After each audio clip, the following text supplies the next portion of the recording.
The podcast you're about to hear involves true stories, which may contain graphic content that is not suitable for children. Listener's discretion is advised. This is Esoteric Oddities.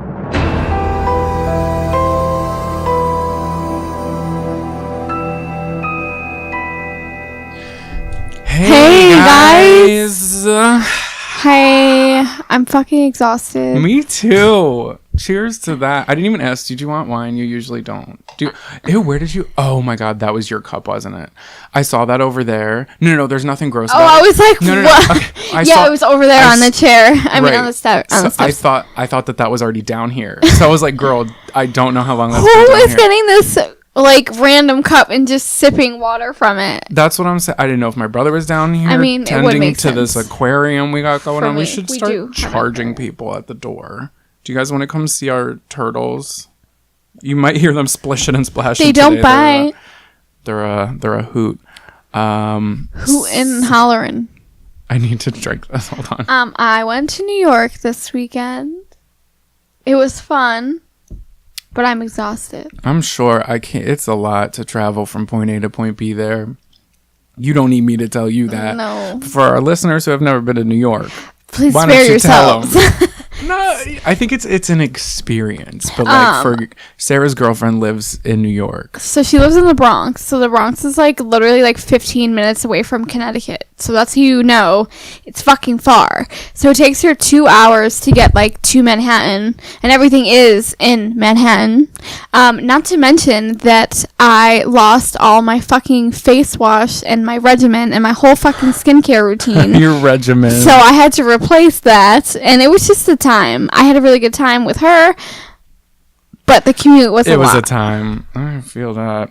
Wow. Yeah, I feel that. I just like it's different when someone tells you, but then when you like do it with them, like we would literally be leaving the city at 11 and we wouldn't get back to her house until 1, sometimes 1:30 Wait, 11 in the morning? at night. Like To go out and do stuff? Yeah. Just to like go get dinner or something. Yeah. Yeah. Like something simple. And then in Philly, we're like, we know that the sub comes every 15. Literally, and We it's just like we hop on barely have to do 2 and transfers. streamline, yeah. New York, you have to take like 4. It's a lot. And there's so many Many people. trains and people. It's a and lot. just- It's very populated. yeah. Some would say popular. Popular. A popular place to live. I'm going to talk about something a little bit off topic. Did you hear about Arthur in the news? Who's our? Oh my god, yeah, and how they have that. They did a gay couple on their show. Yeah, it was. I love that for them. Mr. Ratburn. I knew he was gay. I feel like, come on, sir, like we knew it. We knew you were gay, but I think they're making some strides over there in PBS. That's PBS, right? Mm-hmm. Yeah. You're right. I also didn't know Arthur was still on. I didn't know it was still on either. It was, and I read an article, and apparently Jane Lynch was in the episode. I don't know if she's a recurring character, but the whole episode, I could also be wrong, but what I read, I didn't watch it, but what I read was like, it's one of those misconception things where they think Mr. Ratburn is getting married to this woman, but it's his like sister, and then you find out that the wedding he's having So cute. isn't his sister, it's a man. I don't know which is worse in America. John, edit that out. That was disrespectful. I'm kidding. I just don't know about America these days. Oh, lordy. But Mr. Ratburn's gay. We all knew it. And we stand a gay man. He's not a man. He's a rat. I think. Yeah, Ratburn, duh. What did you say about a rat last time? Oh, you were just like a little rat running around the corner looking for a food. Wait, no, I'm finding that exact clip so we can get it like verbatim. I'm Hold, really please. dying. If anybody knows what I'm talking about, please like have a email chuckle. us. Have a chuckle with me. I feel like every time we're down here, these fish are fucking fighting. Yeah, they love their new tank. But it's always that one. He's a fucking bully. He's not just a bully, he's a fucking bully. You're telling me I'm a beast? Really? You don't know what you're talking about, the beast. You're jealous because I know I'm beautiful. You're not. You're jealous. You are just like a rat jumping around the corner looking for a food. Very jealous. Wait, side note. Hi, loser. Hi, losers. Oh my god. Another side note that has literally nothing to do. So, okay. if you know me, you know I love Vanderpump fucking rules, okay? Fucking rule. And Stassi Schroeder is going on tour. And Stassi Schroeder is coming to Philadelphia in September. Are we going? And Stassi Schroeder announced that her tickets were going to go on sale at 10 o'clock Friday. How much are they? She didn't say, so I was so eager. So I was like, 10 o'clock, I set my alarm. What happened? I checked the website at God. 10:05. They were sold out? Sold out. I didn't know she was that popular. Sold out. Like, stop. Also, she's in a comedy club. So remember how we saw Guys We Fucked? Yeah. It's like the same deal, but okay. it's not at that. It's not at Helium Comedy Club. It's at a different one, which is smaller. Oh shit! So that's probably why it sold out. Yeah. But like, can I have a chance? 5 minutes. It was sold out. But also, if you think about it, in this past year, Vanderpump Rules has gotten so massive. It's like true. beyond. And Lisa Vanderpump is truly a goddess. She Is leaving. She Real adopted like Housewives. 1,000. She adopted dogs. out. She adopted out 1,000 dogs. Mhm. Like, yes, we I saw stand a that. queen. Hey, Sarah. Hey, John. What's the topic for today? Hey, you call me John. Who's that? I'm saying. Sometimes I'm like questioning myself. I am too. But today's topic, guys, gals, and non-binaries, We love that. is reincarnation, baby. Picked by yours truly, because I always pick the weirdest shit. And we love the weirdest shit. But before we jump into this, we did have one. I think we only had one similar. Oh my God! Stop! These fish are literally I told you fighting. they literally fight all the time, and it's only when we're down here. Well, They're it's trying like, to show off. Look at them. Oh my God! Or Oh, they're are gonna they kissing? kiss. Oh, do it. Oh my God! That one. Ugh, Get out of here! Scram! stop! It's Told you it's that one. He's the bully. It's also cute that there's an orange one, there's a black one And then with a stripes, black and and then orange. an orange and black one. Oh. I can't tell what they're doing. Me Are you guys either. Are they kissing? fighting? Are they kissing? What's going on? All right, you guys, stay tuned. You're not going to want to miss this. We'll be back after these short We bring you the messages. quality of quality content here, okay? Okay, like I was saying, we only had one other episode. I believe only one other episode, and it was like early on, and it was wasn't early about. on. It wasn't really about reincarnation, but No, I it think it was was- kids, right? And Yeah. then I think you talked about kids seeing ghosts and shit, and I talked about kids who I- had a past life, I believe. I covered the Pollock twins, which they were reincarnated like in their family, which was weird. It was like Yeah. they had a lot of similarities to their previous sisters that were also twins that also Right. passed away. Right. So that's somewhere I on the literally internet. like will get But, high and like deep dive into YouTube in these reincarnation videos, and then I They're get really crazy. fucking scared. Some of them are really like crazy and unexplainable, but could also be fake. So we're gonna be skeptical. We're gonna be objective, and also if this isn't your thing, if reincarnation is not part of like your religion or you don't believe in it, that's fine. We are just gonna explore it. We're not shoving any fucking beliefs down your throat. We're just gonna take some evidence that is collected and has been put out there on blast, and then you're more than welcome, obviously, to take have your that. own opinion. Yeah, to form your own opinion. We highly encourage you, but we also encourage you to keep an open mind. That's all we say. Keep an open mind. That's what Grandma used to say. So I think I'm up first. So let me just take a big old gulp of this Batter up. this grape juice I got here. Okay. All right. So Mary Sutton was born in 1898. And she was the daughter of a railroad station master at Portmannock, north of Dublin, Ireland. I'm about to sneeze. Hold on, it's coming. Let it out, sis. I'm sorry, my allergies are like out the wazoo. I feel that. My eyes are always watering. My eyes are watering. My eyes are itchy. It's an epidemic. All right, so Mary Sutton, born in 1898, north of Dublin, Ireland. So she marries this guy named John Sutton, and he worked as a scaffolder.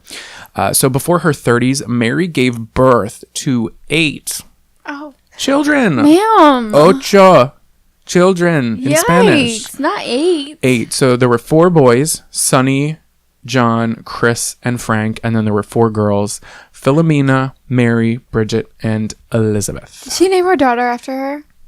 Yes. And there was also a son named John. Oh. Yeah, so there was probably some confusion, but also my grandparents did that. Really? Yeah, my mom's sister is named after my grandmother, and then my mom's brother is named after my grandfather, and then there's my mom. Our friend, like, her family is like that too. Mm-hmm. But it's just so weird to me. Like, what makes you do that? All the names in the world, and you just... Well, I think a lot of people want to carry on a Tradition, name. yeah. A tradition name. But my uncle is not a junior. So it's like, I think you're a junior if you have the same middle name. I could be wrong. But I'm pretty sure you're a junior if you have a middle name. That's true. Oh, So and the middle name is Junior. No, the middle name. Oh my God. Is that right? I feel like, no, my brother doesn't have a middle name because he's literally just like the third of Charles. Oh wait, your brother's the third? Yeah. So maybe they are a And junior. Charlie, my cat, is the fourth. Oh my God. That's weird. I literally did not do that on purpose. I just looked at Charlie when he was a kitten and I was like, you look like a Charlie. And then I was like, shit, my entire fucking family's name is Look, Charlie. now you could go against your own like argument. All the names in the world, and you had to pick. Also, you weren't gonna name him Charlie. You told me you had, what was Oliver. it? No. Yeah, it was Oliver. There was another one that you told me right before you got him, and then I got there, and you were just like, "Oh, isn't he cute?" And I was like, "Yeah, oh my God." And you were like, "Yeah, little Charlie." I was like, "Who the fuck? Who?" Because I was just like not sure of like Oliver, and then I was like, he doesn't look like an Oliver, and then I was like, you look like a Charlie. Carly's dog's name is Oliver. And he looks like an Oliver. And he has a whole fucking personality. He has a Him and his whole. fucking Oh my hats. God, I love Carly so much. He sent me a fucking picture of like his outfits In a picked out Hawaiian. for the week. Oh yeah, I cannot. he went down to their beach house for the rest of the summer. Well, until I think June or July. My friend Carly, she has a little tiny dog, a little tiny white dog, and she spoils the shit out of it. Like literally a whole human. He won't walk upstairs, and like at their not their beach house, their like vacay spot. Yeah. At their vacay spot, they have a golf cart, and he like will go on golf cart rides at night, like instead of like walks, he'll walk around. And he's so spoiled. That's so crazy. Cute. He is adorable, but his name is Oliver. Should we get back to the story of why people came here? Oh shit, true. Okay, so the family of 10 lived in a small cottage just 1 mile outside of the village of Malahide, which is north of Dublin. So Malahide, I don't think I'm saying that right, but I also don't give a fuck. That is the village of which they lived in or outside of. But that's like picking a wedgie. Oh, fantastic. I take care of myself. Self-care. Self-care. Pick that wedgie if you got it, babe. Don't let it sit there. Honestly, okay, no, Don't I'm be gonna stop. uncomfortable. I'm going to stop because I was about to go off on a wedgie rant. Let's focus on reincarnation. True. Why can't we do this right now? I don't know. Okay. Okay, here we go. All right, so one of the sons, Sonny, that's... No, is that real? Yeah. Stop. So Sonny remembers his mother as a loving parent. She loved her children, she loved her husband, but John, the father, was the opposite. He was cruel to his wife, Mary. He was cruel to his children. He was not nice to other people. He would come home from work. He would get wasted in 0.5 seconds. Like every single time, like that, like era was like just about a lot of mean ass alcoholic husbands beating their wives. Like the future is female, so wake the fuck up.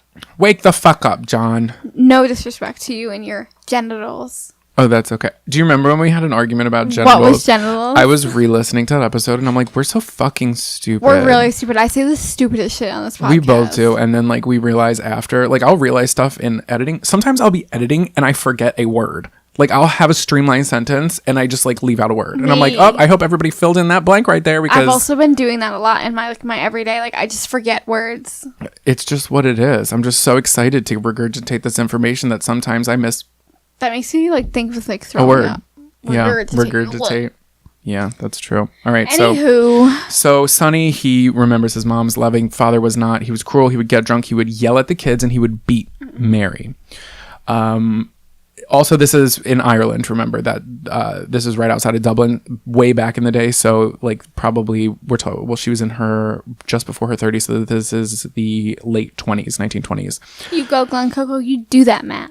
Thank you. I thought you were talking about John. I was like, no, he's like beating his wife and yelling at his kids. Fuck him. Yeah, go fuck yourself. I don't give a fuck about the potato famine. Yeah? That was it. Was it Irish? No. I don't know. The potato famine was when everyone in Ireland stopped eating potatoes so they could get really thin. Please don't be triggered by that. I'm kidding. So, unfortunately, after her husband, John, became increasingly abusive and absent, Mary found herself struggling to make ends meet.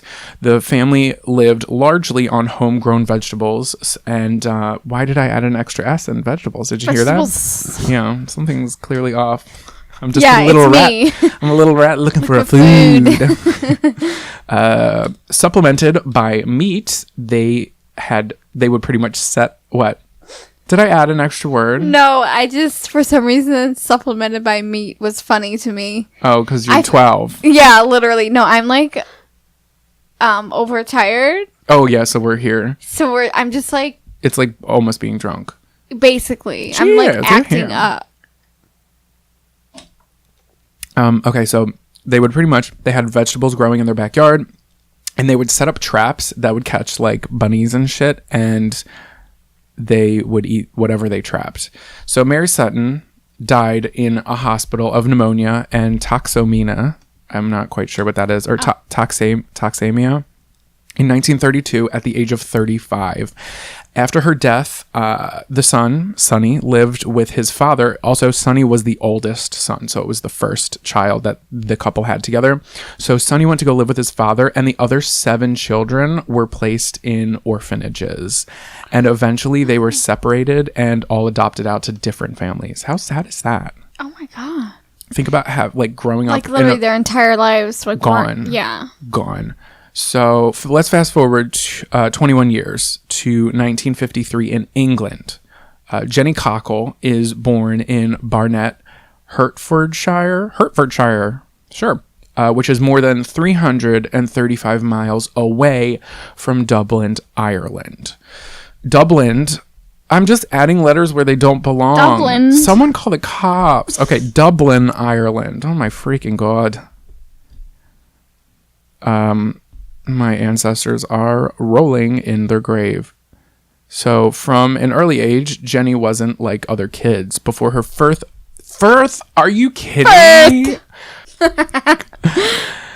Before her 4th birthday, she began saying strange things to her parents. So Jenny said she had memories of multiple previous lives, both while dreaming and when awake. The most vivid memory she had was related to a life of a poor working class woman in Ireland whose name was Mary and who had 7 or 8 children before dying at an early age. This is like a 4-year-old just before her. Well, no, it's like a 3-year-old who's like, yeah, I used to be someone named Mary and I had 7 or 8 children and I lived in Ireland. Isn't that a little wacky? Yeah, and people still don't Right. So just wait, it gets weird. As she grew into childhood, Jenny began feeling a strong sense of guilt for abandoning some children and leaving them with an insecure fate. Even though she had never met any children, she was a child and she had this feeling of guilt that she left these kids just out there to live on their own, I guess, and get separated in orphanages. So then these vivid memories that she had started to form into something else. She started remembering a family's cottage, which even as a child, Jenny could describe in great detail. It was a single-story home constructed of buff-colored stone, which sometimes appeared to be white, and there was a solid wooden door at the front of the house and slate roofs that sagged noticeably. Ooh. The cottage, that's literally me. Look at these titties. They sag noticeably. So the cottage was at the end of a row of 10 or 12 homes along a lane. And across the street, she recalled a boggy meadow and a stream that ran nearby. In the cottage's backyard, Jenny remembered a small vegetable patch and the woods. Vegetables. Within the home itself, Jenny's main memory was of a cramped and dark kitchen where Mary cooked on an unfamiliar-looking range, making food mostly flatbread loaves. So also, remember, Jenny is a child who's still saying this, and she's never seen any of this stuff before. She's just describing this. Ago, so it's yeah. So when Jenny would play as a child, she mimicked what Mary Sutton's actions would be. So she would pretend to cook and clean, which I guess is kind of normal. You could argue that like little kids, like you also see your parents do that. So you could argue that. But with the other stuff. Right. But Jenny also would dress her best on Sundays, quote, because it was Sunday, end quote, although her family did not attend church and had no special reason to dress up on Sundays. Jenny also had a doll named Elizabeth that she cared for and clung to dearly. Remember that. She named her doll Elizabeth. So as she got older, Jenny verbalized her strong sense of guilt for having abandoned her children by dying in a previous life. So by this point, she's just like, I had a previous life, and I'm here to tell you what. Right. So this is what she says as she's older. This isn't what she said as a child. So as an older woman, she's having an interview and reflecting on her childhood, and this is what she says. Quote, I wanted to fight death to avoid that final separation, but death came inevitably, and repeatedly in my dreams, I would wake up in tears.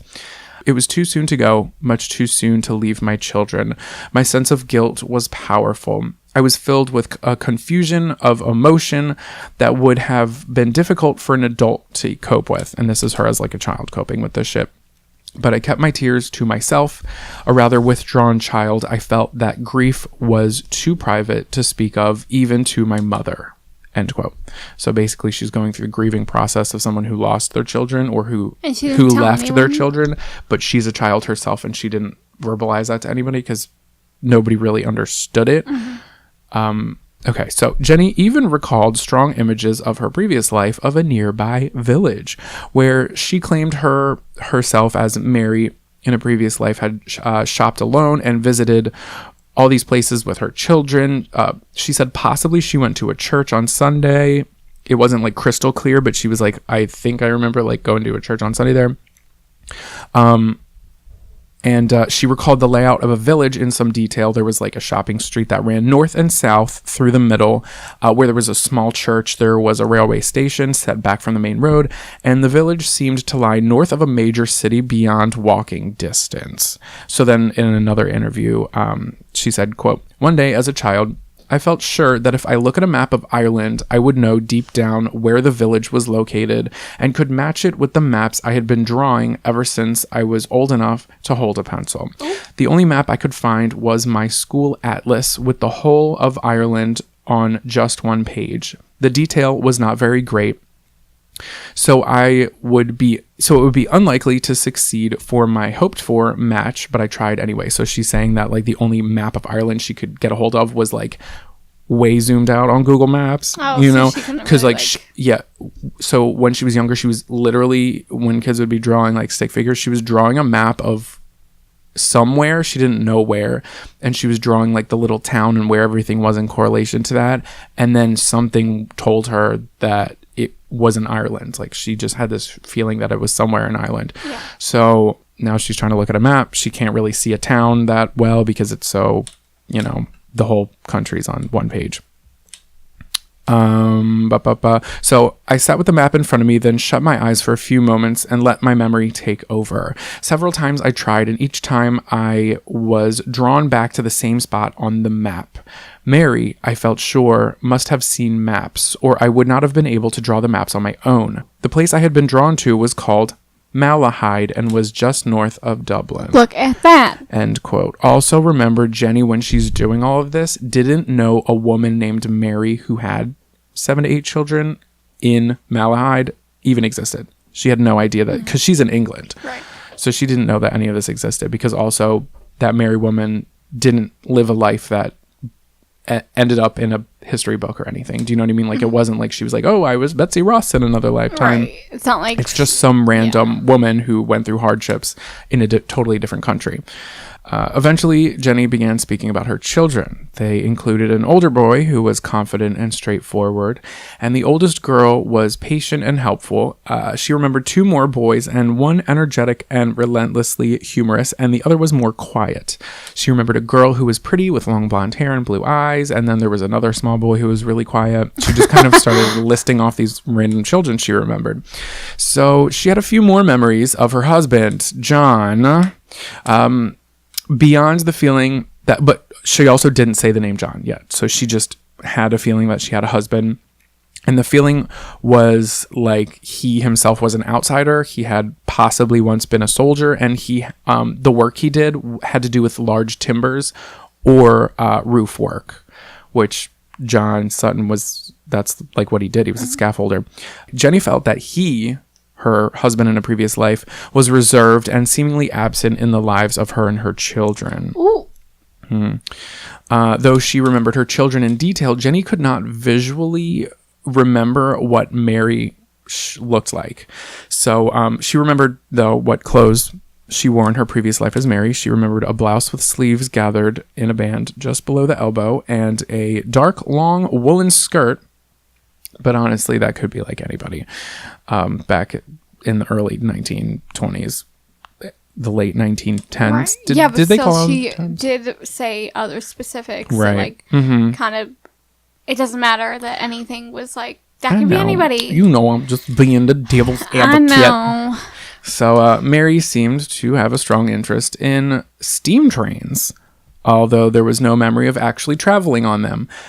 Jenny remembered standing on these are just random thoughts that are coming to her that she's making note of. She's like, I don't know what the fuck this means, but like, I'm gonna write it down. I think steam trains are cool, bitch. Like, Lionel Coinbank, save your money, save your money. Oh my God, I hated that commercial. Lionel Coinbank. Use promo code Oddities. It won't work. And a reminder that corn isn't keto. Corn is not keto. Did you say keto? Keto isn't keto? What the fuck? Oh my Lord. I need help. We both need help. We need Jesus is what we need. It's the Lord's Day today. Okay, where was I? Okay, she thought trains were cool. Lionel Coinbank. So okay, yes. So Jenny then began having dreams that surrounded money troubles. She had like a strong feeling that there were clearly money troubles going on in her previous life. Mary seemed to have a strong interest in steam trains. Wow, I thought it was so important. I put it in there twice. Would you just look at that? Did I already say all of this? Probably. Am I in a different dimension? You're doing amazing, sweetie. Thank you. I love the support. Okay, so she remembered... Okay. So she remembered standing on a small wooden jetty at dusk, waiting for a boat to arrive, wearing a flimsy dark shawl, and she was shivering in the cold wind, but she didn't know what she was waiting for. She just remembered that was a very distinct memory that she had, and that will come back into play. So as a young adult, Jenny began regression hypnosis sessions to try to recover more detailed memories. So now new and persistent images emerged of a butcher's shop and a church, although accompanied by a sense that they were not the ones that Mary herself frequented, but just that Mary herself had seen or passed. So she specifically remembered certain stuff that, you know, when you walk by something and you're like, you just don't go in it, but you like remember it for some, like, because it's just familiar. Like when I worked in the mall, I would remember all the fucking stores in exactly what order, but I wouldn't go in them. It's probably something like that. I do that with songs. That like, how? What does that even mean? I don't know, but I'll like know the next song that's gonna play. Oh, if you have them on like a set playlist, you can like hear the next. Okay, before it plays. That's so funny. I like, especially when CDs were a thing and it was like in a set order and it wasn't on shuffle. Oh my God, my history teacher used to call it scramble. Put your iPods on scramble. I hate it. So if your iPod's not on scramble and you would hear the end of a song and the introduction to another song. Like before it even plays. Oh my God, all of the Panic at the Disco songs and also CKY, every single song I can hear the next song. Back to Jenny. Yeah. From the block. She used to have a little. Now she has a new life. Wow, oh my God, that's relatable. Literally, to her old life. She said Vegetablezes.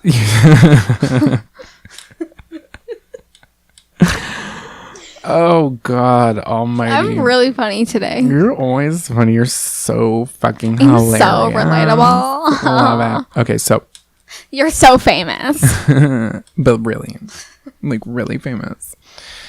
In one particular vivid memory, Jenny remembered the children rushing in one day when she was washing the dishes to tell her they trapped an animal. And when she went out with her hands still wet, she saw a rabbit in the trap, like squealing for its life. Oh no. And it horrified her that it was like still alive, but half dead and like hella injured. And the kids were like, "Look, mommy, we caught dinner." No. And this bunny's like, right. So Jenny's like, I remember that in a past life. That shit fucked me up even to this day. Never again, right? Right. So pressed by the hypnotist to name her husband, Jenny voiced the name Brian O'Neill, although feeling uncertain about this. So obviously Brian O'Neill was not the name of her husband. Well, Mary's husband.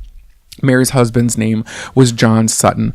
And then reflecting back on this, Jenny writes, quote, "The hypnosis was undoubtedly helping, but how far could I trust what it was dredging up? There was a consciousness that, although it was revealing a lot that I had not remembered, this new knowledge lacked the fine detail which I believed necessary to a successful search. Each time I was hypnotized, I saw a great deal, but I could not actually record it in words, usually because I was not asked about it or because I was asked the wrong question," end quote. So some people are skeptic here because she confidently said Brian O'Neill, and that was not the name of Mary Sutton's husband, which was John Sutton. And some people are like, why are you backtracking? Why are you backtracking? She's like, I don't fucking know. Oh my God. This just came to me. I'm sorry. Oh, yeah. Most of the stuff she remembers. Forget all the shit that she was right about. That's just thrown out the window because there's one thing I cannot. The only name she remembered was her own name, which was Mary. And she remembered possibly the town's name, which was Malahide, which was actually true.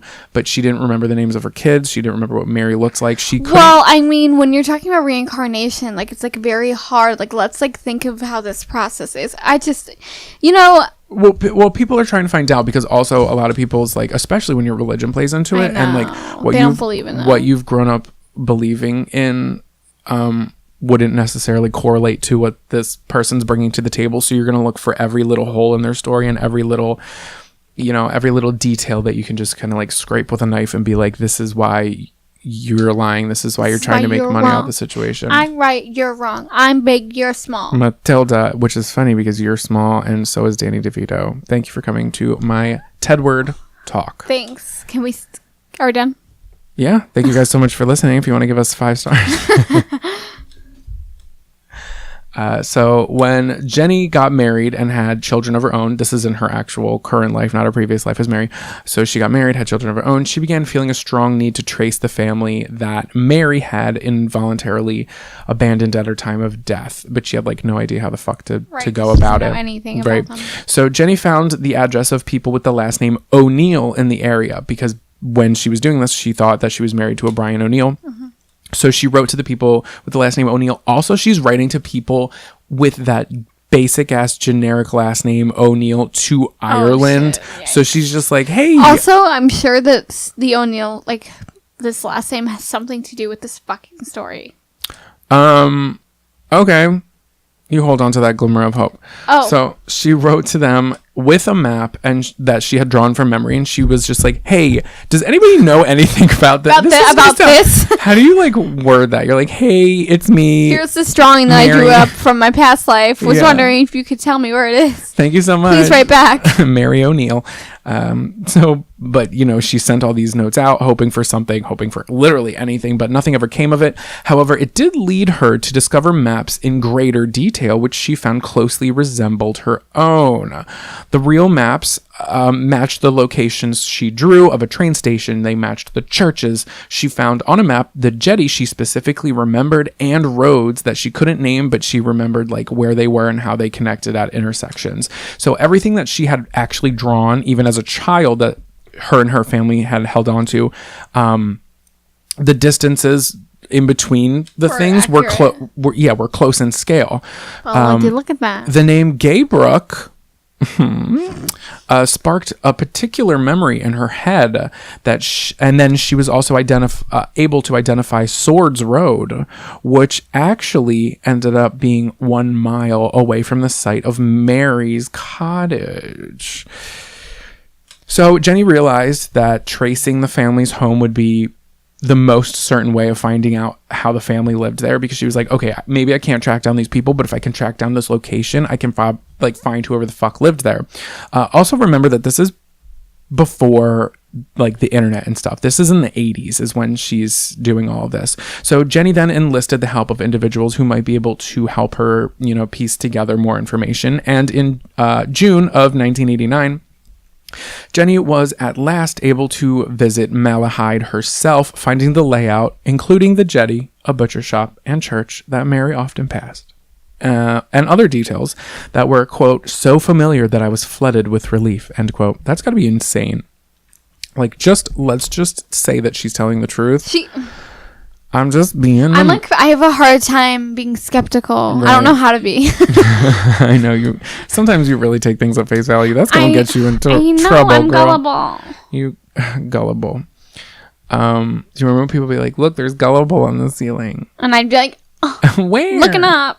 Okay, so walking up Church Road, Jenny expected an overwhelming sense that was the road that was walked on by Mary. And she was in awe by the detailed images of the scenes that she had seen under hypnosis and the reality where she stood. And later she wrote, I believe she wrote this in a book. Quote, the site of the church, St. Andrew's, represented a wonderful confirmation of the accuracy of my memories. I found myself trembling with excitement. It proved that all the dreams, memories, and images released by hypnosis were based on reality. That meant there was a real chance of my being able to trace the children. End quote. So when she reached Swords Road, which was if you didn't piece it together, a road in this town, Jenny identified a stream that ran close to the house and an old building that may have been Mary's cottage, although she was unable to identify it with certainty. So later she actually learned that there was one building she was looking for that it actually did not exist in the 1930s when Mary was around.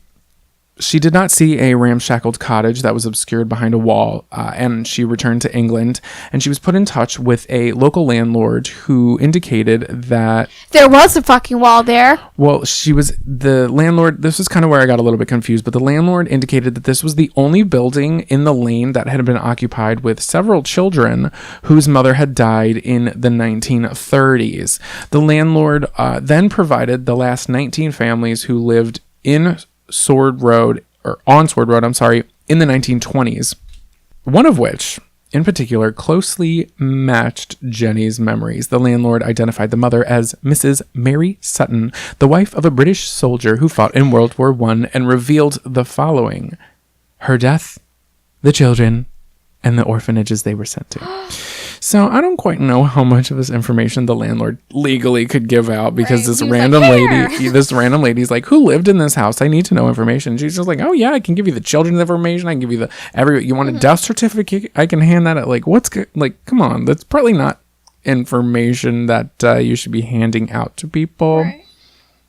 Anyway, Jenny took the information and she started contacting individuals with the last name Sutton in the area. At first, she had no success. She also contacted orphanages and eventually received a letter from a priest who was in charge of a boys' home in Dublin that had traced the rector's rectum. He did not trace the rectum. Well, not in these records, at least. So this priest had traced the records of baptisms for 6 of the Sutton children. Jenny also received a copy of Mary's death certificate stating that Mary Sutton of Gaybrook, Malahide, died in 1932 at age 35 of toxemia, septic pneumonia, and gas gangrene. So again, don't quite know if this shit...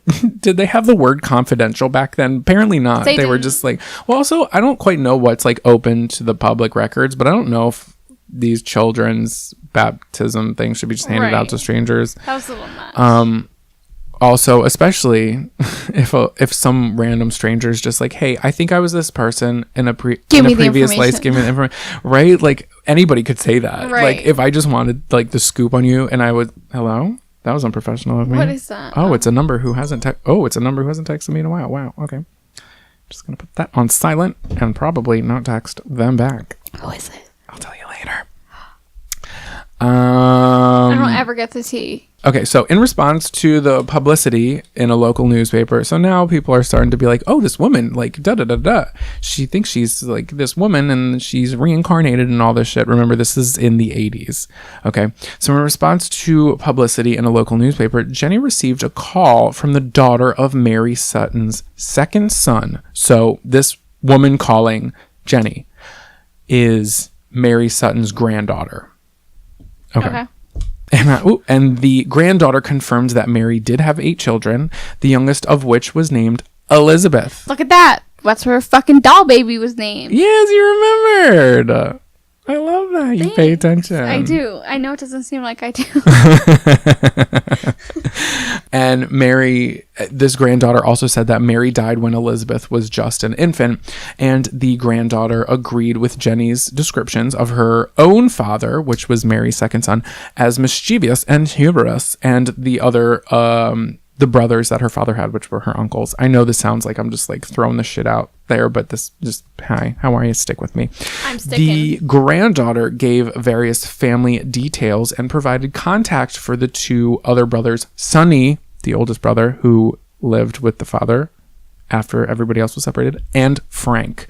It appeared that the 4 boys had actually reunited a few years later, but contact with all of the sisters, the girls in the family, had been lost. In 1990, Jenny had a telephone conversation with Sonny, Mary's eldest son, who was then 71 and lived north of England. And when the conversation ended and he hung up the phone, his wife said, "You look like you've just seen a ghost." Sonny turned to her, as white as a sheet, and said, quote, "I've been talking to my mother." End quote. So this led to a face-to-face meeting at his home, at which it was confirmed that their memories were almost like way too fucking, well, they were in fact way too fucking accurate to Mary Sutton's life, which was Sonny's mother. He was like the people, the buildings, the environment, the daily concerns, the activities, the particular incidents that this woman, Jenny, like there's no way she could have known this because like nobody kept a diary. She didn't find anything on the internet because it wasn't a thing. I don't quite, he's There'd like, be no way for her to find this information unless she was there. Exactly. So among other details, Sonny confirmed Jenny's impressions of the cottage, which had been the lodge of the Gaybrook house, the color of the outside walls, which again was somewhat whitewashed, the dip in the roof that, you know, she noticed was saggy, and the layout of the house itself and like each of the rooms, the range in the kitchen, the fireplace that had a knob on either side, that it was just so specific. And she was like, "Oh yeah, that was that little hook right there. That's what I would put the pot in on top of the fireplace, and we would cook the vegetables." And like that's we would pick the vegetables from the vegetable patch, which was in the backyard. And he was like, "Bruh, how the fuck did you know all of that about my life? Like, what is happening?" You were there. And also, like, he was kind of like, what is she trying to gain? Because there's not really anything to gain from this. Later, people would argue that she wanted to gain fame because, you know, she did get famous. She ended up selling books on this. And here I am talking about her on a podcast. So it's not like, you know, she became known. She became known. How you doing? I need to be hooked on phonics. I need to be hooked on this I'm telling you, I'm hooked on crack. Ooh, okay. Hello? That was weird. The audio cut out. Sonny agreed that the appearance and personality of each of the children, as Jenny remembered them, and he was like, "Yes, my mom, Mary, also wore a blouse that you described in perfect, you know." Is this the only child she met up with? So far. Okay. Sonny also helped fill in the missing details. For instance, why Jenny had visualized herself waiting on a jetty. As a teenager, Sonny had a part-time job caddying for a golf club on an island in the estuary. I know that word. What is that? His mother, Google it, because I don't know what it is. And his mother would wait for him every evening to return home, and she would be cold with her shawl, and she would be on like a wooden jetty. And that's the memory that she was having. So Sonny also revealed information that Mary's husband, John Sutton, had worked as a scaffolder, and that kind of, now she's, everything I pretty much already told you. This is when Mary started, or I'm sorry, Jenny, who I guess is Mary, started putting all the pieces together. So Sonny's the one who's telling her all of this information, and all of it's right. Missing info. Kind of. So Sonny recalled visits to his aunt, Mary's sister, whose existence Jenny learned for the first time. So Jenny didn't remember Mary having a sister. Oh, okay. So the outings took them past a butcher shop and a church. And that's why, like, Mary would go out with her sister and they would pass the church and so she's like, oh shit, okay, so I didn't know I had a sister, but I remember this, so like now it's kind of like all these pieces are connected. It's fucking weird. Right. So the rest of Mary's family were not so easily convinced. They were like, who the fuck is this Jenny woman? Why is she pretending to be our mother, and what is she trying to gain, you know? They just didn't really believe her, especially not at first, because the whole family were all brought up as Catholics and reincarnation was not in their faith. Yeah. So they were just like, no, our mother passed on. She is in heaven. She's on the other side. Like, there's no way she reincarnated. We don't believe in that. That's not a thing here. So nice try. Go fuck yourself. Well, they didn't say that. That was me paraphrasing. So one of Mary's daughters, Phyllis, went to her priest, and the priest listened to everything that Jenny knew about the family. So basically, this Phyllis daughter went to the priest and was just like, hey, there's this woman named Jenny. She remembers literally everything from my mother's life, and she didn't even know that my mother or this town existed, and she's never been here, and she drew all these pictures, and it's really weird. What do you think I should do? So the priest came to the conclusion that maybe it's not reincarnation, but that Mary was speaking through Jenny as a way to get the family back together. Which, I mean, maybe. What the fuck do we know? Isn't that the same thing? No, she's saying that this Jenny woman was not your mother in a past life, but your mother from the past life from heaven or wherever is trying to get the family back together through this woman. What the fuck ever? Right. Okay. But I mean, like, to each their own. So then Christy, 72 years old, Frank, who was 70 years old, Phyllis, who was 71 years old, Betty, who was 62 years old, and their brother Jeffrey James, who was 66, along with Sonny, were reunited for the first time since they were children. Can you fucking imagine that? I can't. Insane. So Phyllis said, quote, she knew the pictures that were hanging on the wall in the house, how it was built, and it was unbelievable. I still find it hard to believe, even though I know she was telling the truth. Mammy, which is what they called their mom, or Mary rather, Mammy passed her soul on to this unborn person, end quote. So there was a 21-year gap between when Mary died and when Jenny was born, and this is very unusual in the facts that the children could be found and the story could be corroborated, which is kind of cool, because like if it wasn't a past life like anywhere longer than that, like, because this woman Jenny this is in the 80s, and she's just like, hey, or no, this is in the 90s by this time. I believe they got together in 92 or 93. I will be attaching a video you guys can watch of this whole ordeal. I think it was 92, I believe. She was like younger, and all the kids are like, the youngest one is like 62 to like 80. I was going to mention that earlier. They're like, that was so... Yeah, and they were like, yeah, this is weird. There's a 21-year age gap here, or year gap between date of death and date of birth. Anyway, Jenny is a member of Mensa and is a very down to earth person. She insisted that anything that she could not remember, she would not add to her story. So she started like writing a book, and she was like, anything I couldn't remember that I learned later, I'm not adding to my story, because I want it to be lying. Right. But she's like, I just want it to be, this is my story. I learned this shit later. Here's what I learned later. Here's what I remembered. She's not like, oh, the whole sister thing. That's why she wanted to make it clear that, like, because, you know, obviously there's going to be skeptics, but she's like, I didn't remember Mary had a sister, literally, but I remembered James Charles popping in to edit his video. Oh, there it is. It's just like the scenario that reminded me in my head, like, no makeup, popping in, sisters. When I have sleep paralysis, that's what like pops up at the foot of my bed. Stop. I've been having sleep paralysis. All the time? My time I'm telling you, something's going on and I don't know what it is. Let's figure it out. I think I should probably see a psychiatrist, but I'm just going to drink my wine instead. Is that relatable or what, ladies? Relatable or unhealthy? You decide. We love that. Anyway, so she's just like, I didn't know I had a sister, but I remembered all the shit we used to walk past, all this shit. So whether you believe it or not, the fact is that after Mary's death, her children were separated and lost contact with each other for over 60 years, and Jenny Cockle reunited the lost family. And on that day, when they were reunited in Dublin, they, came together, they shared tears and memories, and they vowed never to be apart again. The siblings, this is. And damn, that's like a lot. And in an article I read at the end, it said, if there's anything we can take from this story, it's that whether you believe in reincarnation or not, something extraordinary had happened. So the next time you dream a dream or have a memory that is strange to you, maybe you should listen to your thoughts. Maybe it's not you remembering a distant someone, but maybe a someone out there is remembering you. Maybe it's deja vu. Maybe she's born with it. Maybe it's reincarnation. So that is a story of Jenny Cockle and Mary Sutton. Open-mindedness is what I'm trying to remind people of. Yeah. All right. Are you ready? I think so. James Leininger was born on April 10th, 1998 to Bruce and Andrea Leininger.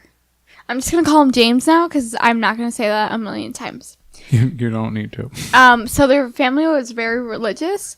They lived in San Francisco Bay until James's father, Bruce, was offered a job in Lafayette, Louisiana.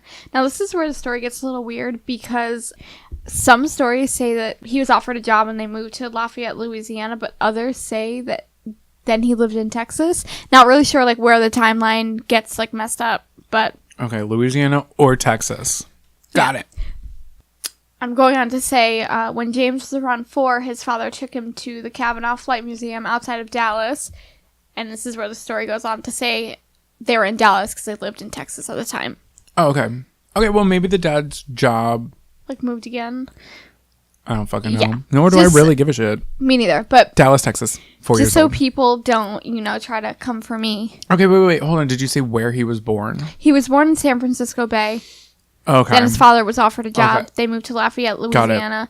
Now, all of a sudden, they're at this Kavanaugh Flight Museum outside of Dallas because they lived in Texas. Okay. You guys, fill in the blanks yourself. That's part of this podcast. It's Yeah, do your it's own like research. all inclusive. You guys can go ahead and make assumptions that then become facts. So James was always fascinated by planes, and in particular, he was fascinated by the World War II exhibit. When they left 3 hours later, James' parents had bought him some toy planes because he loved them so much. Okay. That's interesting, too, if something's about to happen, because that was the age that Jenny Oh, was shit. right before her 4th birthday, was when she was just like, yeah, I got kids. I got 7 kids, bitch. You don't know about shit. Literally, imagine like a 4-year-old, they can barely speak, and they're like, 4 kids!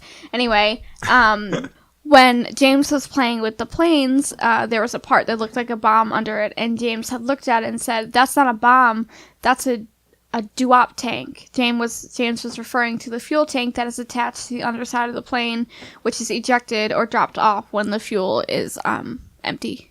Okay. So it's like, how would he know that? He's 4, Maybe he paid attention at the museum. Yeah, okay, well, there's that too. Whatever. I'm just gonna... Me probing holes in your story. So then James loved this video. It was called Kind of Magic, about the Blue Angels. It was a Navy flight exhibition team. James loved the video and he watched it repeatedly for weeks. The trip and the video started or uncovered his love for planes. This passion may have led to some of the knowledge of planes and flying that James often surprised his parents by voicing. Okay, yeah, so that's like what they're saying is like he could have known from a previous life, but it Right. also might be from these educational videos. Right, and Okay. he's always... I think his parents did bring him to a lot of museums, so like Right, there so is he- also that. But right. it gets weird, Okay. as it always does. I'm here with an open mind and open legs, baby.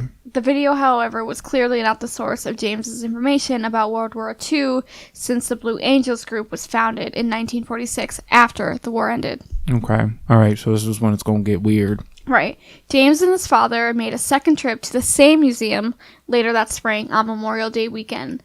James was again excited throughout his time there, though he grew quiet in the hangar that housed the World War II aircraft. He stood staring and pointing at the planes as if he was in awe. Now, at this point, he's like kind of young, so he's not really like, like saying... Oh, there's a Boeing 45. Right. Wait. Within 2 months of the first trip, James developed a habit of saying, airplane crash on fire, and slamming his toy plane's nose first into the family's coffee table. Okay, horrifying. He repeated this behavior over and over, producing dozens of scratches and dents on the table. James's father traveled a lot, and when James and his mother would see him off at the airport, James would often say, Daddy, airplane crash on fire, and this happened repeatedly. I'd be like, okay, listen here, little fucker. We're not going to say stop, that near an airport before I'm about to board it. Hilary. Right. So around the same time, James began having nightmares. His behavior during them seems to have involved only screams at first, but then included words as well as airplane crash on fire, little man can't get out.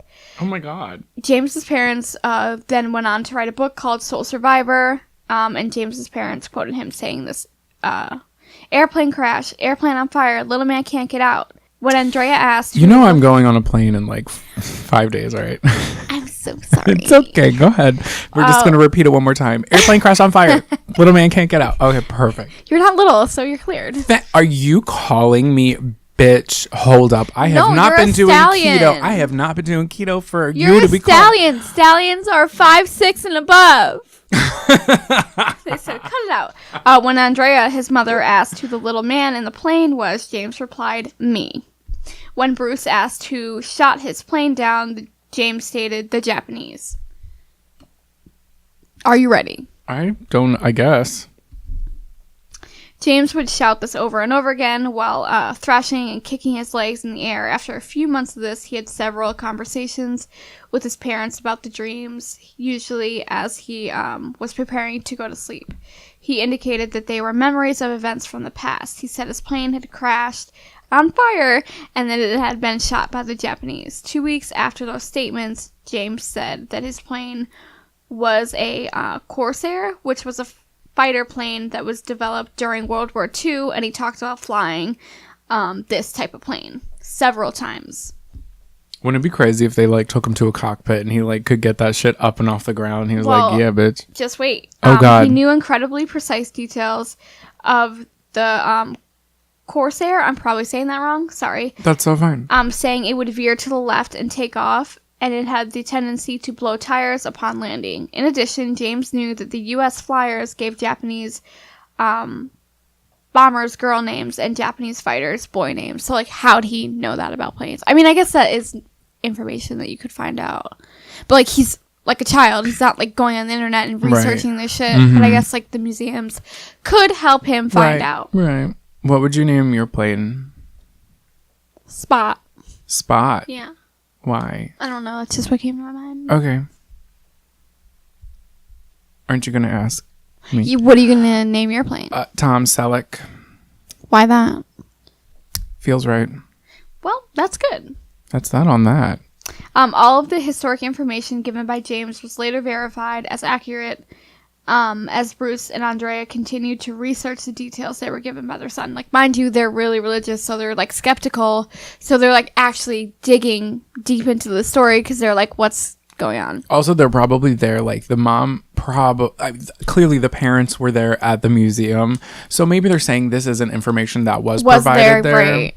And perhaps things that weren't on the video, because if he watched it multiple times, I'm sure the parents at least sat through one video in its entirety, and they were probably like, hey, where are you getting this info, bitch? Right. When his parents took him to the Lone Star Flight Museum, they were surprised to see James walking around a Corsair. So this is the plane that he said that he was experienced in flying. Okay. In his previous life. Yep. He was conducting a flight check like a pilot normally does before boarding his aircraft. Oh. His mother said that her son was not even potty trained, but knew details of World War II and the aircraft of that area. It'd be like, learn how to put your shit in the toilet, bitch. Right. James recognized his previous friends at the Natoma Bay Memorial. I'll get into that in a second. Oh my. Recognizing and naming some of them on site. He also knew many details of James Hudson, who he is reincarnated. Oh, okay. So he knows details about the specific person. Yeah, in his life. Wow. Which were verified by Ann Hudson, which literally is this old pilot's sister.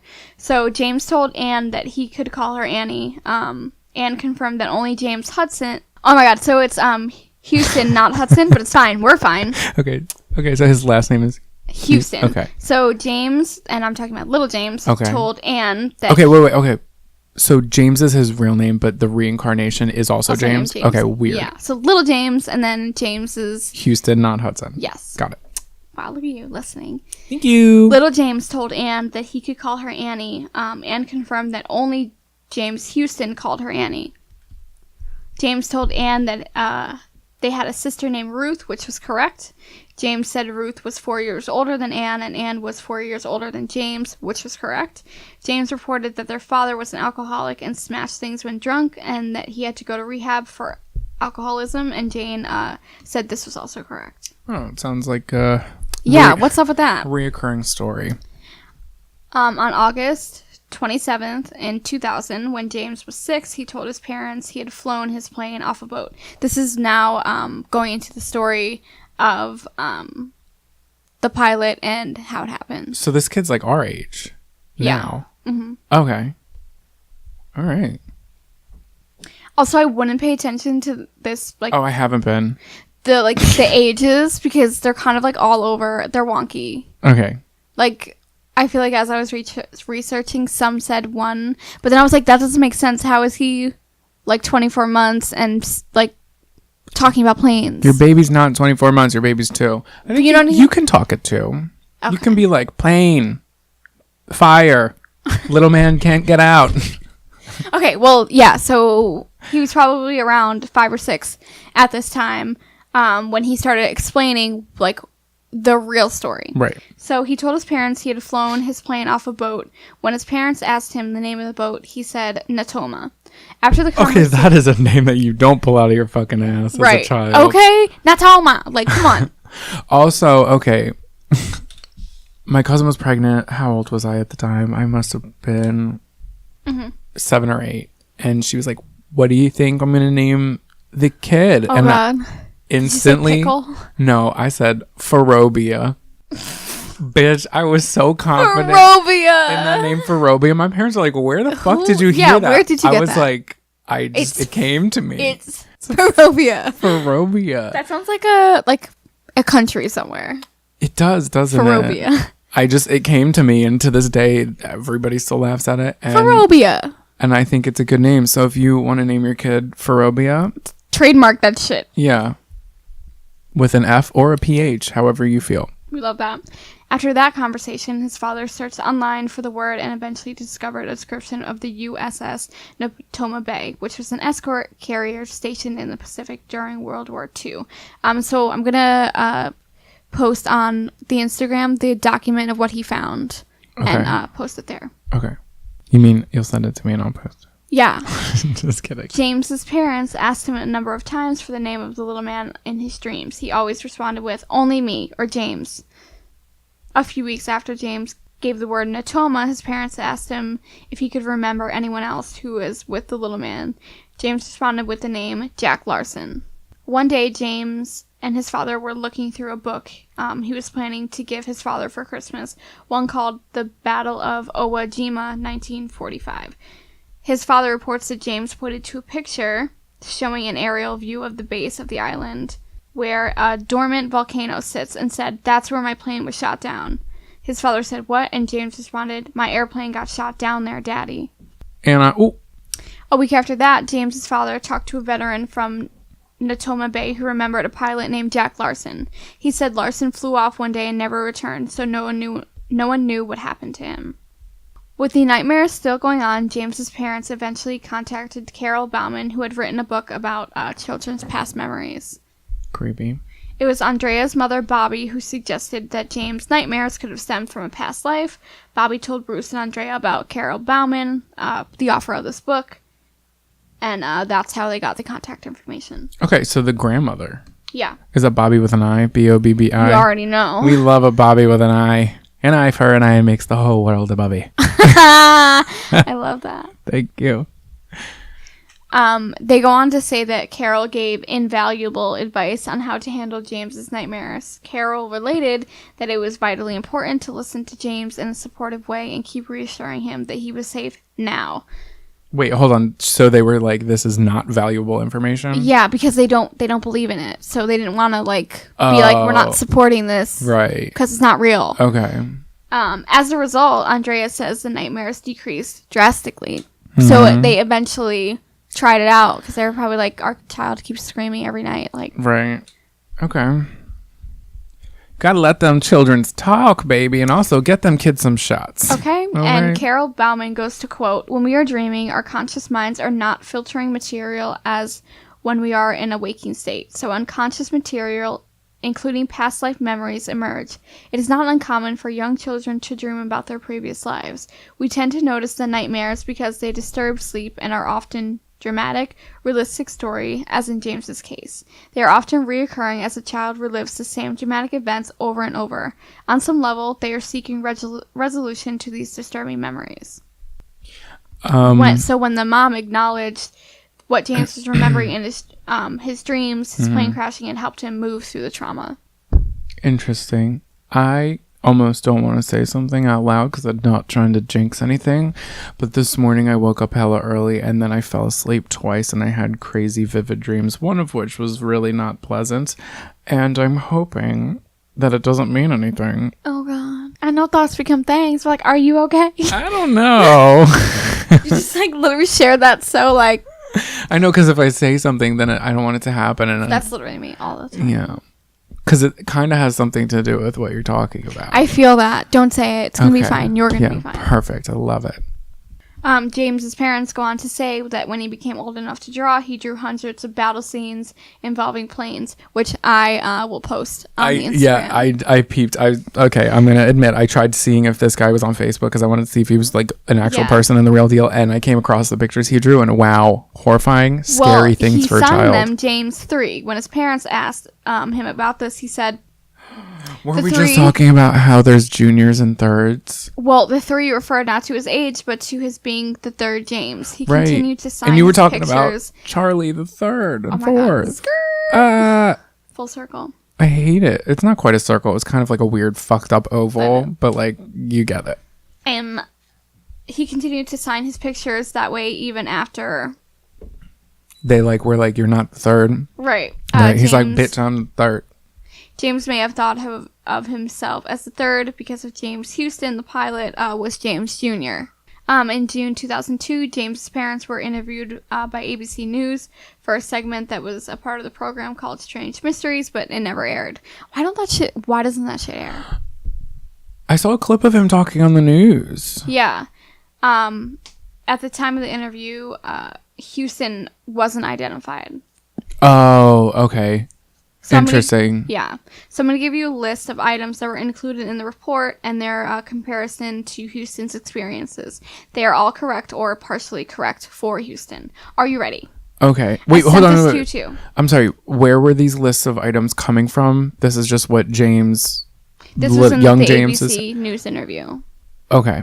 Oh, okay. So, okay. Got it. Yeah. Mama, before I was born, I was a pilot, and my airplane got shot in the engine, and it crashed in the water, and that's how I died. So this is James's mother reporting that this is what he said. And then there was a memoir of a veteran who saw Hudson's plane get hit. Houston. What? There was a memoir of a veteran who saw Houston's plane get hit. James's father also talked to a 3 eyewitness, one who later told the television... A 3-eyed witness? A 3 eyewitness. 3 eyewitnesses. I'm like, girl, what the fuck? 3 eyewitnesses. It's a cyclops. What? I can't. They said... By the way, it wouldn't be a cyclops. Oh, fuck. What's a cyclops? 1 eye. Shut up. 1 eye, 1 horn, flying purple people eater. Fuck. Okay, so this eyewitness had 3 eyes. Got it. He said, I saw the hit. I would say he was hit head on, right in the middle of the engine. So then James quoted that he died in the Battle of Iwo Jima. And then this was in the story when I was telling you that he was one of the 2 pilots talking about the little man. And then Houston was one pilot from the USS Natoma Bay killed during the Iwo Jima operation. His plane was shot down as he took part in a strike against the transport vessels in the harbor nearby Chichijima. So, that's correct. Okay. And then James, when the nightmares of the plane crashing on fire and sinking and being unable to get out. An aircraft action report states no wreckage of the plane was left afloat. So that just sank. Right. And then when he said he flew that certain type of plane, pictures of Houston with Corsairs, which is the planes that little James said that he drove. Right. He better just drive them. Flew. He better just drive them on the highway in the sky. But anyway, that was correct for that pilot. Right. Got it. I understand. That pilot fucking drove them. I hate you. I hate you. You drive me crazy. Ooh. And then basically all this information checks out. It'll be up. Roger that. Roger that. A month after James's father attended his first Natoma Bay reunion, he learned that Jack Larson from Natoma Bay had survived the war. Though he was not at the reunion, he was still alive, and James's father visited him. He also learned that the only one pilot from the ship was lost during the Battle of Iwo Jima, a 21-year-old from Pennsylvania named James N. Houston Jr. Which would make him James Hudson the Third. I can't believe I kept saying Hudson. Hudson. Hudson. Jennifer Hudson. Whitney Houston. Whitney Hudson. We need a snack break or something. All right, I'm almost done, so we're fine. After the reunion, James's father turned his focus on Houston as documented by a posting he made on a website looking for information.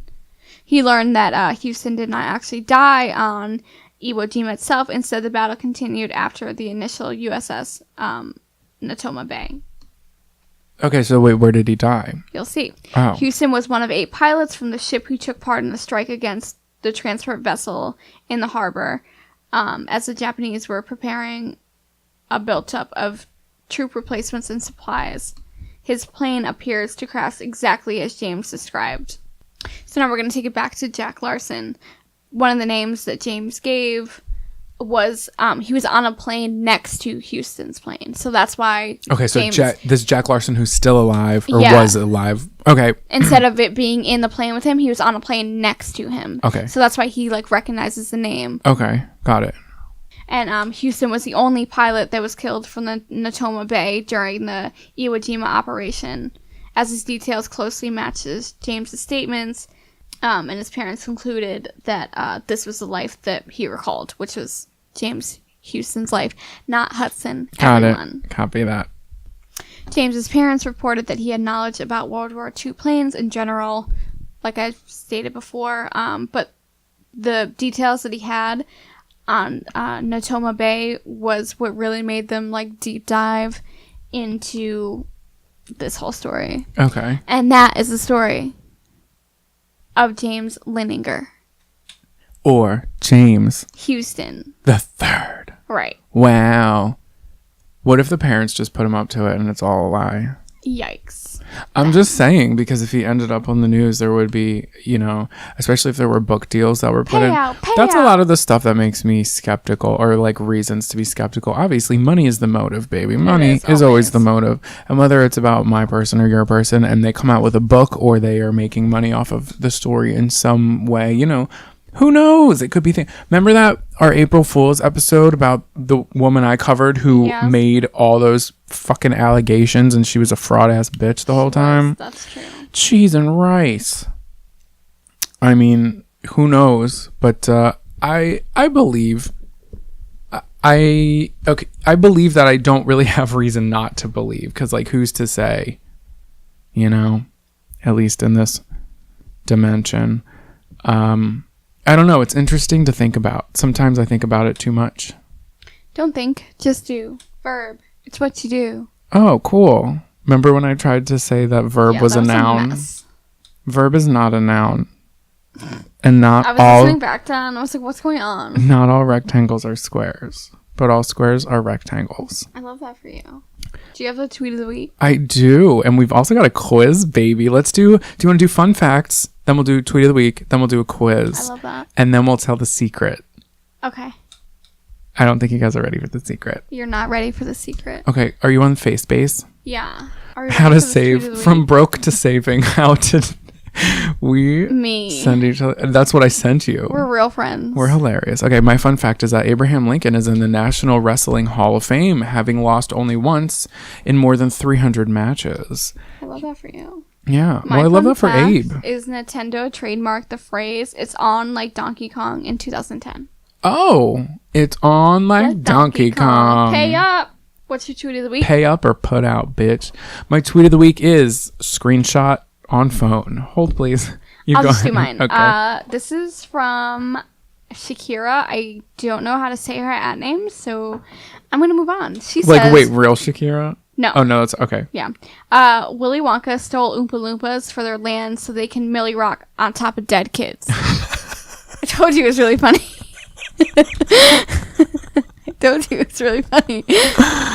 Oh, my God. That is something else. Oh, wow. I can finally retweet it. I've been waiting days. Oh, my God. That's so funny. Oh, fuck. I've been liking all the tweets. I'll find them and I'll like them. Oh, shit. So you've probably been scrolling past them, not paying them any damn mind. The fuck? Okay, so mine comes from Uber Facts, which I love, and I've been following since day one. Just going to put it out there. It says, Pluto was discovered in 1930 by Clyde Tombach, a 23-year-old guy with no astronomy degree. His job was to systematically draw the night sky in pairs and examine each pair to see if any objects shifted positions. After a year, he discovered a moving object called Planet X. Ooh. So look at that. He didn't even go to college. He didn't have a degree. And he discovered Pluto. And honestly, Pluto is still a planet. Thank you. Come again. Let's hit up this quiz. Now this quiz... Ooh, that is not the quiz. This quiz is, who were you in a past life? Okay. Let's find out. I think we've got 10 questions. And you guys, if you would like to take the quiz with us, it is going to be in the show notes for this episode. Let us know who the hell you were in a past life. I'm very curious to find out. I'm excited. I hope our questions are in the same order because it's so fucking annoying when they're not. We never lie. Okay. Which tickles your fancy the most? Power, honorable actions, a beautiful work of art, a bit of hanky-panky. What is that? I think it's like sexy time. I'm going to Google hanky-panky. I feel like I love power. I love honorable actions. I really love art. And I love sexy time. Okay, it says lingerie and sleepwear at hankypanky.com. Oh, okay. That's all we need to know. Okay. The old hanky-panky, what are you going to say? Which tickles your fancy the most? Oh, no. Like, hello? I'm going to say a beautiful work of art. I love honorable actions. I love when people are good people. Well, fucking pick. Well, I want to find out who you were in a past life. Oh, shit. I put honorable actions. It was hanky-panky down. Deep down. Okay, so next question. Wow, the most beautiful person you've ever seen just walked into the room and is now heading right towards you. What? You really hope he or she doesn't notice ...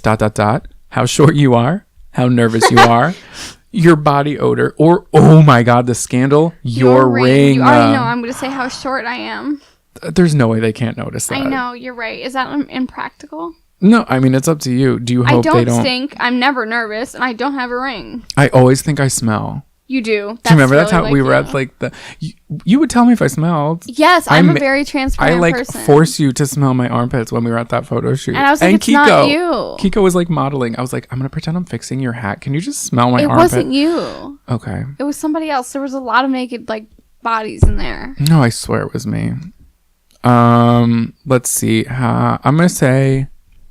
If it's a beautiful person, I'm going to hope they don't see how nervous I am. Because sometimes I'll be like, hello? Me. Clearly, I forgot how to talk. Which of the following gets your mouth watering? A vegan buffet, cakes, cookies, and candies. Turkey dinner, roasted chicken with fried potatoes and onions.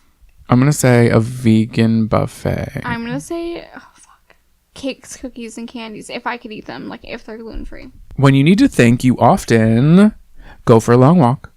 Retire to your bedroom. That's me.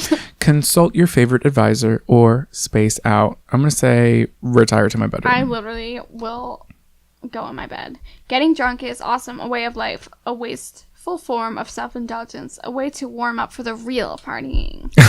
Is it wrong if I say a way of life? No. Do I have issues? I'm going to say a wasteful form of self-indulgence. Okay. I don't drink. That's okay. A loud, obnoxious man has just equated your intellect with that of a box of hammers. What? You ... engage in. Are you gonna take off? Fisticuffs. Or turn the other cheek, or wait outside and jump him with your friends. Jesus. Or mercilessly spear him with your rapier, sharp wit. Who wrote this? Oh, are they okay? I'm waiting outside for him because you know I'm fucking fighting. No, I'm turning the other cheek. I don't have time. Okay. Well, that's you and that's me. Oh. Which of this... What? Hello? Surest path... Which is the surest path to happiness? Living a virtuous life, fulfilling your destiny. Work hard, play hard. Haven't got that one figured out. I'm going to say work hard, play hard. Yeah, same. Because money buys happiness. We just... Oh, there it is. How can we improve society? By cultivating knowledge. By first nurturing our soul. By letting me fix everything. Ooh, that sounds like you. Not sure, but a wizard would probably be a big help. I'm going to say by nurturing our soul. I'm going to say... You know. You gotta nurture your soul, but also, okay, you do need to start with the man in the mirror. I've heard from Michael Jackson, but also to do that, you have to cultivate knowledge. So I don't quite know which would come first, the chicken or the egg here. I think it would be, well, like, in order to... Wouldn't it be the same thing? I don't think necessarily, because to me, it would be like, cultivating knowledge would be like, yes, but cultivating knowledge would be like, let's gather shit from other people and like learn about other people's experiences and other, ways of life. But also you can do that as much as you want to, but if you don't look at yourself and be like, wow, I'm a fucked up human being, you'll never get anywhere. Yeah, so I don't quite know. And by letting me fix everything, yes, that would be something I'd say, but there's no way I can do that in society. True. I'm gonna say, I can hear that in the mic. That's Sarah hitting her head, by the way. Like bashing her finger on her forehead. It's coming in loud and clear. It's so fine. I'm just... I think I'm going to say... Wow, why is this so difficult? You should pick the first one. I feel like that's the one you're aiming towards more. Yeah. What are you going to say? I said the second one. Okay. I'm going to say by cultivating knowledge, and you're going to say by first nurturing our soul. Yeah. Okay. Finish the sentence. Okay. To me, science is one of... I just did a bunch of science experiments for a video on YouTube, and they didn't go well, and I may or may not have cried about it. You did your best. I did. One of life's most worthy pursuits, truly inspiring, a well of sound advice, a real downer sometimes. I'm going to say truly inspiring. Love that. And our last question is, which of the following animals would you rather have as a pet? A dog, a cat, a horse, or a psychedelic toad? I'm going to say a cat. I'm going to say a cat. A psychedelic toad I cannot deal. Calculating results. Analyzing responses. Oh, very interesting. I'm Emily Dickinson. Bitch, I'm Emily Dickinson too. Look at that. What the fuck? Do you want to read it? Okay. You have the heart of a true poet, deeply introspective and keenly sensitive even to the most subtle of life's nuances. You may one day produce a work of staggering artistic genius at some point. You're gonna get right on that, right? I sure as hell am. Wow, I think that works out for both of us. It does. How are we both Emily Well, if I was Emily Dickinson and you were Emily Dickinson, then who's watching Emily the baby? Who's Emily Dickinson? You know who she is, right? Yeah. Okay, good. She's a poet. Yeah. Hey, guys, let us know who the frick you were if you took that quiz. And our secret is... if you'd like bonus content, you can go ahead and find it over at patreon.com/esoteric oddities. Thank you to our new patrons who are now getting all of our bonus episodes. That is right. Thank you. If you become a patron for the bonus episode tier, y'all not only get new bonus content every other week, you will be getting the previous bonus episodes we have put out. Like, we sit down and record bonus episodes that will be exclusive only to Patreon. They're never going to be public. It's only to those who are patrons over there. So thank you so much for that support. It really means a lot. Thanks, guys. We do try to put out a lot of quality work for y'all. Would you believe it? Believe it or not, we do. And it does take a long time for us to do the research, to sit down, record, and then edit it all together. So it would be a lot of help if you guys head on over to patreon.com. And maybe if that's not your thing, that's okay. No pressure. I get it. Maybe tell an ugly friend, be like, hey, you might like this. Maybe they can help. Yeah. And maybe they can, and just even if they can, just tell them to go and leave us a 5-star review, because that helps us out so much. And you guys, you don't have to write a whole novel. You can just go on Apple Podcast and leave us a 5-star review with like a short little saying, a little blurb. You could even do like a smiley face if you want to. It doesn't need to be a whole fucking book report. It's so fine. Short, sweet, to the point. That's what we like. Yes, we love it like that. And to our newest reviews, we thank you so much. They are so kind. A lot of people like write a lot of shit on there. I know, and I'm like, if you want to write a lot of shit, I like reading them. Like, thank you. We really appreciate it. What was that? What were you pointing to? Okay. Love that for us.